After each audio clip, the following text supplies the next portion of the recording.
استاذ محمود، سلام عليكم. عليكم السلام ورحمه الله وبركاته. بنحيي الساده المشاهدين. كان في زمان شيلوا الدو جابوا شاهين الدو قال ما احناش لاعبين، صح؟ قال ما انتوش لاعبين. قال ما انتوش لاعبين. احنا مين الدو من شاهين؟ الدو ده ما اعرفهمش والله، انا عارف الاغنيه بس عارف ان هم كانوا اثنين لعيبه بس. لا مين؟ الدو ستيلا ده كان حارس مرمى زملكاوي، هو يوناني اصلا، يوناني ايطالي، وكان جاي هو وبراسكوس راح المصري البورسعيدي، والدو ستيلا كان حارس مرمى الزمالك وكان حارس عظيم واشتغل في قطاع الناشئين فتره طويله. عبد الحميد شاهين امين صندوق نادي الزمالك الاسبق، وده كان حارس مرمى ايضا. كان حصل ان فريق الزمالك او فريق نادي فاروق لعب بالدو واتغلبوا من المصري القاهري 2-1، كان منهم جونين من الدو.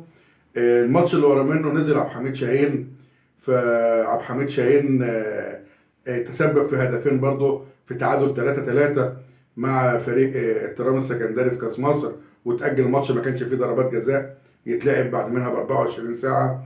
فثلاثي أضواء المسرح كان الضيف أحمد رحمة الله عليه زملكاوي جدا، فقالها وهم قاعدين، فمسك المرحوم سمير غانم العود ولحنها له، هو بيقول ايه شالوا الدو جابوا شاهين الدو قال ما انتوش لاعبين، وعلى الطلاق لا لعبانه، قال استنى اقف على تاني، فقعد يلحنها، كملت مع بعضهم الاغنيه وعملوها مونولوج في فيلم وفي مسرحيه. معلومه جيده، انا اول مره اعرفها، او ان شاء الله الساده رحمه الله على كل من ذكرناهم يعني. بس هو ده ما كانش المقصود، يعني المقصود ان هم شالوا الدو وشالوا فريرا وجابوا شاهين اللي هو اسامه نبيه. مرتضى بقى اللي قال لهم ما انتوش لاعبين، هو عايز الثاني يشيل اسامه ويرجع فريرا. هو يعني احنا هو ده هيبقى موضوع احنا لو هو موضوعنا ده موضوع احنا لو بنلعب في ملعب خماسي مش هيحصل اللي بيحصل لنادي الزمالك. كلام جميل. انتوا ده احنا بقينا اضحوكه للسوشيال ميديا من امبارح. كلام جميل. اتفضل يا استاذ. كلام جميل. هو هنا انا هعمل مجموعه تساؤلات، مش هدافع عن حد ولا اقول وجهه نظر. انا ضد عوده فيريرا. تمام. انا مش دعوه. وضد عوده فيريرا بدون جهازه المعاون اللي هو اختاره. هو الطرح اصلا، انا بتكلم على الطرح. الفكره هل احنا عارفين الكلام ده مش هيحصل، صح؟ هل زي ما اثير من اسامه نبيه امبارح على قناه النادي بان هو اللي قال انه لا يمانع في عوده فيريرا، ده مقدمه ان فيريرا يبقى كبش فدا للسكواد المنقوص؟ انا شفت حيره وتساؤل. انا شفت الماتش طبعا، شدة الماتش وضغط فريق فيوتشر على الزمالك، مش شايف الماتش كويس. لما شفته في الاعاده رياكشنات اسامه نبيه كانت عجيبه. اسامه نبيه حاسس انه متكتف، بيبص على الدكه مش شايف دكه. يعني فيريرا ما كانش متكتف. انا دلوقتي بتكلم على ماتش اسامه نبيه. ماشي، خليك معايا واحده بواحده. انا حاسس ان اسامه نبيه متكتف، مش يعني شايف دكه. يعني انا كلام انا ويحيى صح، ما قلنا لك ان فيريرا مش لاقي دكه عنده، مش لاقي لعيب. هقول لك الفرق ما بين ده وما بين دي. انت خد بالك، انا كل ما اجي اتكلم في حاجه بتدخلني وترجع تقول لي رجعنا تاني.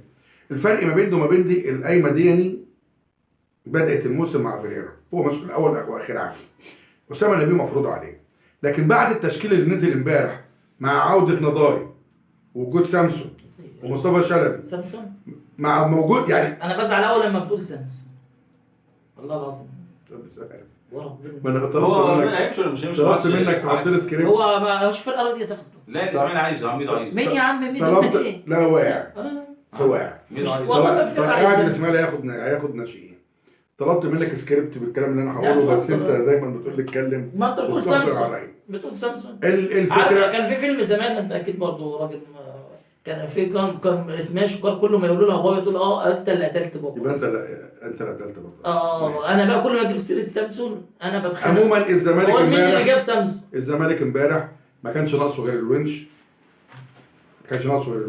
فالمفروض ان الفريق كان مكتمل، ومع ذلك اسامه نبيه ما كانش شايف على الدكه حد ينجده، فتعرض لمواقف عصيبه جدا في الماتش. هل ده خلاه يتراجع عن طموح، او شايف ان مش دي اللحظه اللي يقدر ياخد فيها مهمه الرجل الاول في الجهاز، وانه ما عندوش حاجه تسنده انه يحقق انجاز للزمالك والزملكاويه، فطرح بنفسه فكره عوده فيريرا تاني؟ لان في كمان كلام اثير بانه قال في حاله رفض فيريرا نكلم كوبر، وكوبر كان على اتفاق مع احد المنتخبات العربيه والافريقيه بيفاضل بينهم، والاثنين تعاقدوا اول امبارح، فاصبح فيريرا ومحمود فايز فاضيين، ومحمود فايز مقيم في القاهره. يعني في احتمال كبير جدا يبقى في كلام اصلا مع كوبر هو حاسس بيه، او هو اللي طالبه.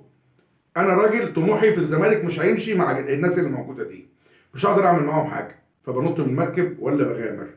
طيب يا اسامه نبيه، انت ضربت فريق الامل وشفت الطفرات اللي فيه، ما عندكش الجرأه انك تبني فريق واحنا النهارده شايفين ان السنه اصلا بعيد. هو احنا الزمالك يعني الزمالك ده نادي بطولات، يعني الزمالك ايه اللي يبني فريق؟ والله يا محمد الزمالك إيه اللي يبني فريق؟ حديدي يا ابو يوسف يا غالي، يعني انت لسه نفسك بتتكلم وقلت السنه دي انت يعني بكره اخر يوم في القيد وانت لسه ما جبتش، يعني جبت لنا ناصر منسي وبالحاج، بعت قصادهم امام عاشور اللي هو نص الفريق. انت ما بعتش حد لسه. ما ماشي خلاص يا باشا ماشي. انت لسه ما بعتش حد. ماشي النهارده او بكره خلاص. تاني في كل الاحوال. انتوا اتكلمتوا في موضوع امام عاشور فانا مش عايز اتكلم فيه، لكن هو السؤال ماذا لو امام عاشور غفلك ومشي؟ مش قصتي، انا قصتي انه خلاص مشي خلاص، ما عادش تفرق معايا بقى. انا قصتي دلوقتي انت جبت مين؟ تدعيماتك مين؟ انت زعلان على انا فاكر كويس قوي تاريخيا، هقولها، انا بتكلم عن التاريخ، انا برجع للتاريخ وبحن له. مره من المرات مدرب محترم اسمه كابرال برازيلي حس بحركه في الفريق مش حلوه، استبعد الجيل كامل ولعب بمجموعه ناشئين، عذب الاهلي في مباراه تسيدها الزمالك 70-30 وجاب الهدف الاول الاهلي اللي تعادل، وجاب الهدف الثاني والاهلي اللي تعادل، واخر 7 دقائق في الماتش محمد عبد الواحد اهدر هدف محقق كان هيطلع بيه كسبان. لما رجعوا الفريق رجعوا خانعين خاضعين فخدوا كل البطولات. يا استاذ محمود الاهلي التاريخ ده ما ينفعش اصلا، ده كان زمان ايام اللعيبه الهاويه. الاهلي نفسه السنه اللي فاتت الاهلي نفسه السنه اللي فاتت نفس الكلام. السنه اللي فاتت اللي الاهلي لما اللعيبه شافت نفسي على النادي انا استبعدتهم وصعدت ناشئين واخدت البطولات. كنت بتلعب برضه، انا اقول لك على حاجه، الاهلي لما لعب السنه اللي فاتت بشويه دعم بشويه ناشئين اتغلب كل الماتشات اللي لعب فيها. شويه ناشئين مين اللي دعمهم؟ اللي دعم 3-4 ناشئين ده في كاس الرابطه. لا انا بتكلم في نهايه الدوري السنه نهايه الدوري لما قال لما ريما الفوطه بس لما ريما الناشئين ما قدرتش تلعب. لا طموحكم ايه السنه ده يا شباب؟ انا عن نفسي طموحي المركز الثاني. انتوا طموحكم ايه يا حاج محمود السنه دي؟ انا والله شايف الدار لسه في الملعب، وطالما هي كوره 90 دقيقه و11 على 11، لو الروح دخلت جوه اللعيبه هتتغير، لو الروح دخلت جوه اللعيبه هتتغير تاني يا محمد. افريقيا مش بعيده المستويات قليله، كل طموحنا الوقت افريقيا والدعم صح. طيب جميع الفرق واقعه في افريقيا دلوقتي. انت في 4 فرق من مصر في افريقيا مشتركين في افريقيا، الاهلي الزمالك فيوتشر بيراميدز. حد فيهم طلع لعيبه من عنده؟ لا طبعا ده بيجيب.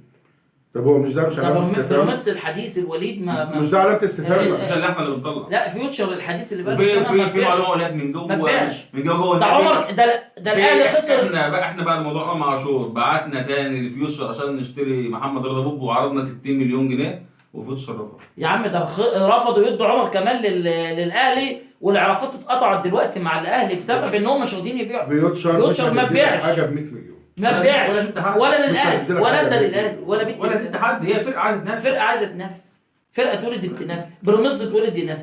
احنا يعني جالنا مرتضى حقه، يعني حق انا افرح ان في فرقه هي عايزه تنافس، انا حق ان انا انافس وهاخد بطولات يا جماعه. طيب محدش يقدر يحجر عليهم ما تدريش ليه. هو كان في فيلم اسمه لا تسالني من انا، بتاع الرحله العظيمه شاديه، لما اضطرت تبيع بنت من عيالها عشان خاطر تصرف على الباقيين.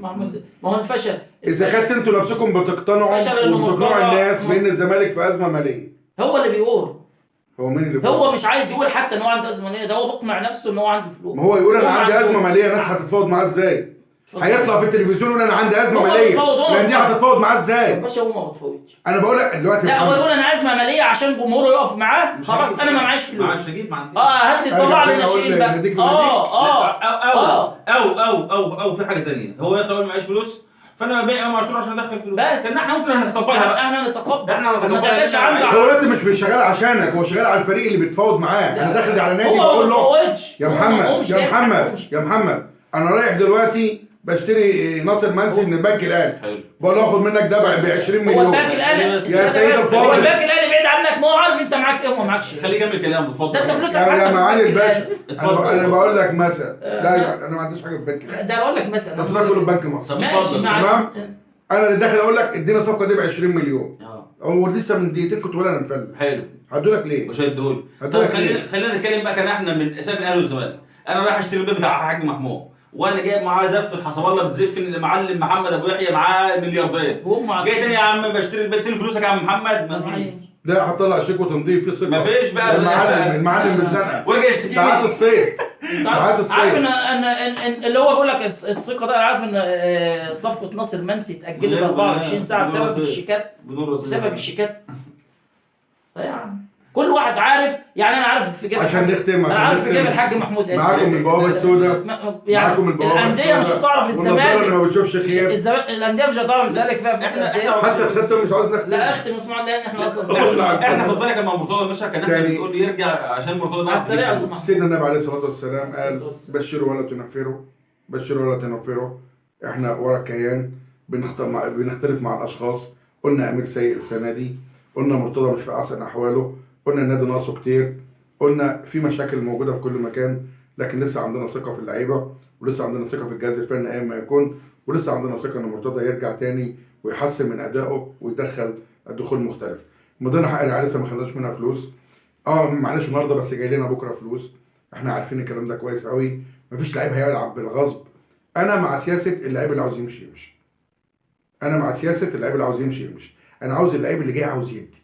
انا عاوز اللعيب اللي اجمل جيل لعب كوره في الزمالك 75% منهم سابوا فلوس في انديتهم عشان يجوا الزمالك. طب امام عاشور ساب فلوس عشان ايه؟ سابوا فلوس عشان يجوا الزمالك. امام عاشور نفسه ساب فلوس عشان ايه؟ كلام جميل. وكان مرفوع عليه قضايا بشيكاته، ومضى على شيكاته، ما كانش معاه فلوس عشان يجي. ده خد حكم. تمام؟ خد حكم. اختلفت الدوافع منه انا زملكاوي عمود العب في الزمالك مستقبلي بقاء الولد ده حقيقي والله. طيب نيجي نتكلم في حاجه مهمه قوي واخيره. هل امام هيرجع الاهلي؟ لا. هل الاهلي يقدر يدفع 5 مليون دولار عشان يجيب امام؟ مش قضيتي، انا مش قضيتي والله يرجع الزمالك. لا مش الراي ليكم، هو سابني ومشي. كنا معاكم والراي ليكم. تصبحوا على خير.